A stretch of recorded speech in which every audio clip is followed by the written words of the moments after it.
What is good, Carti people? Welcome to the channel. It's Boo. Bubbling, and we got an exciting little episode today on the YouTube channel, and that I'm gonna be spicing it up a bit. We're gonna be talking about 5 different topics. I might be starting to do this just to make the videos a little bit longer since people have been asking to do that. Usually I just talk about one thing, but if we got a little bit smaller news that normally I wouldn't talk about and I just post on Instagram and Twitter, we're gonna cover it here just because I like talking about this ish. Anyway, the first story we got is from myself, I guess, because I made this conclusion, but to me at least, it sounded like UnotheActivist took revenge on Playboi Carti, his arch nemesis, who they may or may not be cool at this point. I don't know if they're friends, but you know, they're not enemies anymore. But he took back his goddamn sound by taking Playboi Carti's Whole Lotta Red type beats, like dark rage synth type beats. I don't know how to describe it. You just gotta listen to Whole Lotta Red and you know what I'm talking about. For if we go through his Spotify, and by the way, Unoverse 2, this latest project that UnotheActivist just dropped like yesterday or this past Friday, I don't know when it was, it's hard as shit. I ain't gonna lie. So go check it out. You can see I liked every single song except for Casket. Casket was a blatant carbon copy of Playboi Carti. If people are arguing against me that UnotheActivist stands, first of all, he owes me $1,000 since I beat him in the 1v1. Swish. I took him to the bank. But on Casket, he legit uses Carti's exact voice. Not to mention, Casket is, you know, like very similar in topic to vampires, which is the whole theme of Whole Lotta Red and what Playboi Carti's aesthetic is currently. Not to mention the beat is very dark, distorted 808s, like again, the very evil sound. Every villain is lemons. But in addition to that, go listen to On the Moon, Burnt Out, and Dreams, where actually he's using some of like the hyperpop sound, which is the other half of Whole Lotta Red at the very beginning of it, produced by like Lil 88 and Ken Carson and some others, whereas the darker stuff was produced by Filthy, which is the majority of Unoverse 2. Not filthy, but sounding like Filthy. And for all the people who argue that UnotheActivist was on this before, I would agree he was kinda on it sometimes, but you cannot go to the original Unoverse project right before this and 8 and all the other ones and tell me that the whole project was based around these rage Whole Lotta Red dark type beats. It's just, you just can't say it. But it's okay, because again, the music is hard, so I'm gonna let it slide, because I'm gonna get that $1,000 in Bitcoin by any means. I'm gonna go to his house, steal all of his pints, and then sell those on Grailed. But also because UnotheActivist, if you didn't already know, was actually like one of the originators of the baby voice. Now he probably got it and was influenced by like Young Thug, Lil Wayne, people before him. However, the person that Carti originally got the baby voice from was UnotheActivist, and then Carti kind of ran off with that, did like Whole Lotta Red V1 with Kid Cudi and all that, and popularized it so that everybody thought he was the originator of the baby voice. So all UnotheActivist is doing right now on Unoverse 2 is taking back his swag. He's getting his revenge, so that is why I'm completely cool with it. The project is hard, go check it out. But next, in Carti news, because I know everybody on this channel fuck with Carti like that, I don't know if it's actual news, but it's speculation here, because who really posts on Facebook, and you'll understand what I'm talking about very soon.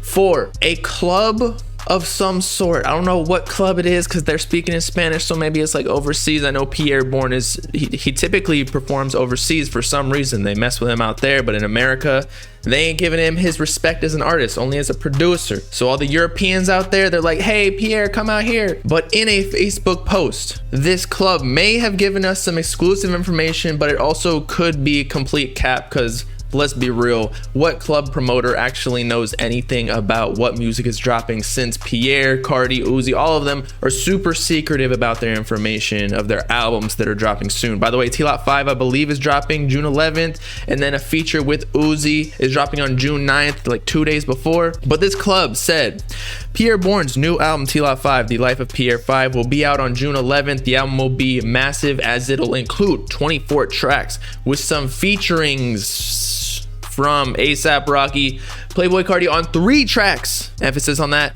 Lil Yachty and Young Nudy. First of all, Lil Yachty and Pierre, I guess, are cool now. Remember, they were like kind of weird.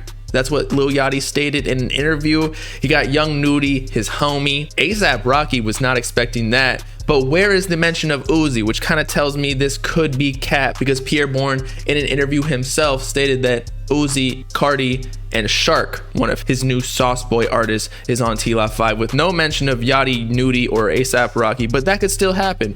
But the main thing that we're talking about here is Playboi Carti on 3 tracks. Now, before, we always thought that he was only on 2 tracks, because that's what Pierre told people on Twitter, I believe. And those 2 songs were believed to be Drunk and Nasty and Switching Lanes. Switching Lanes is the 100% confirmed one. And we all know how goated of a duo Pierre and Carti are, so people got super hyped when they saw that 3 tracks might be coming with Carti and Pierre on T-Lot 5. But I don't know if I believe it. What would a Spanish club promoter know? And I'm not trying to hate here, but like maybe they misinterpreted something, like they did get their English wrong with like the feature rings. Include 24 tracks with some feature rings. No hate out there from my Spaniard speakers, by the way. I took 5 years in that shit and I still know nothing basically, and I live out here in Miami where I'm supposed to know and I don't. But next, we got to talk about Dababy, who I know some of y'all may not care because Dababy isn't really part of our Bob gang, and maybe that's why he was getting shot out in Miami, because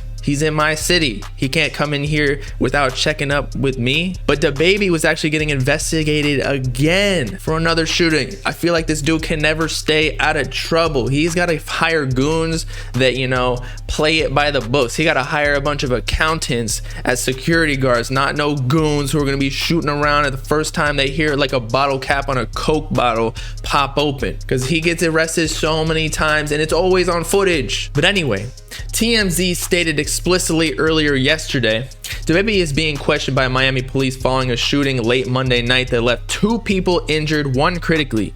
Law enforcement tells us cops interviewed the rapper as part of their investigation into the incident, which went down near several popular Miami Beach restaurants just before midnight. We're told detectives are actively following leads in the shooting, and though several people were initially detained, so far no arrests have been made. Now this picture kind of tells me that it was somewhere in South Beach, which is nowhere near me, by the way, so I'm good out here. That's where all the wild shit goes down, because that's where all the ratchet people who are on vacation, drunk as hell, off hella crack, that's where they do it. They don't do it off in the mainland where I'm at, for all the people who are concerned. Now later on yesterday, we got an update throughout saying that Dababy actually admitted to firing off a round in self-defense. Later scoop, Dababy fired off at least 1 round outside Prime 112 Fire restaurant in Miami Beach. The rapper told cops he did it in self-defense. A senior law enforcement officer tells me that rapper Wisdom is also being questioned in connection with the shooting, which is one of Dababy's entourage members and fellow rappers, who later on we find out by TMZ was actually arrested for shooting someone in the leg. A rapper named Wisdom, who cops say is part of Dababy's entourage, has been arrested for attempted murder with a deadly weapon and aggravated assault with a firearm. Police docs obtained by TMZ say Wisdom was a part of a group of males who got in an argument with the alleged victims outside a Miami restaurant. Cops say the victims tried to run, but Wisdom fired at least 1 shot, striking one of the victims in the leg. Damn, he hunted them down. Look at him. This guy wanted to eat them bitches. He probably got like one of their foots in his digestive system as we speak. Another man, Christopher Urena, was also arrested on a series of charges. Urena was seen shooting one of the victims in the back. That man is hospitalized in critical condition and said to be paralyzed. Damn. But the significant information we get finally is Mr. Kirk has been released by the police. No criminal charges have been filed against him. So Dababy has been cleaned. He is free. He was not charged. Thank God. He got a whole family to take care of. Now next, we got a bit of a questionable message from Lil Uzi Vert, in that we don't know if he's actually being serious or if it was just a joke. But either way, he said, coming soon, hopefully not anywhere near me. I ain't trying to be in the splash zone, my guy. Get that D away from my face. Keep that on JT. Spray that Lil Uzi somewhere else. Maybe with Dababy's entourage at some other dude's leg. But what he could mean is that he's dropping something soon. I have no idea. He could be talking about the Pierre song that's dropping on June 9th on the T-Lot 5 that we talked about a little bit earlier. Or maybe that Headroom song that I told y'all they were shooting a music video to, and a little bit more exclusive information that I can't say. And lastly, we got my guy Trippie Red, who previewed a CDQ new snippet of Supercell, one of my favorite songs from Trip at Night, even though it hasn't actually released. But it just tells me after Miss the Rage, and we got Supercell among many others, Holy Smoke, Molly Water, among many others that I can't remember because there's so many at this point that are so hard. Pause. That again, Trip at Night is going to be the album of the year. It's the album that I'm most anticipated for this year. And don't come at me with, you know, if Lil Uzi Vert dropped. No, bro, he dropped 3 times last year. I need some new Trippie Red, especially with all of these guaranteed fire snippets. If Uzi drops that one purple hair snippet where it sounds like it's from Love Is Rage, give me that. Plus, Trippie was teasing that Uzi might be on Holy Smoke, if you recall. Like last week, we talked about it on a video. So best of both worlds. But I don't know if Trippie's saying that he's gonna drop soon. He's been previewing hella snippets for the past couple months. That don't mean he's releasing anything. It took Mr. Rage like what, 5.5 months to release. God damn, time has been flying during this pandemic, even though it's over. And that's about it for like yesterday and today's news. It's your boy Bob the Lamb signing off. Let me know in the comments what you thought about all of this business. Make sure to like and subscribe to join the Bob gang if you with it. Peace out, Clyde people. Know what I'm saying?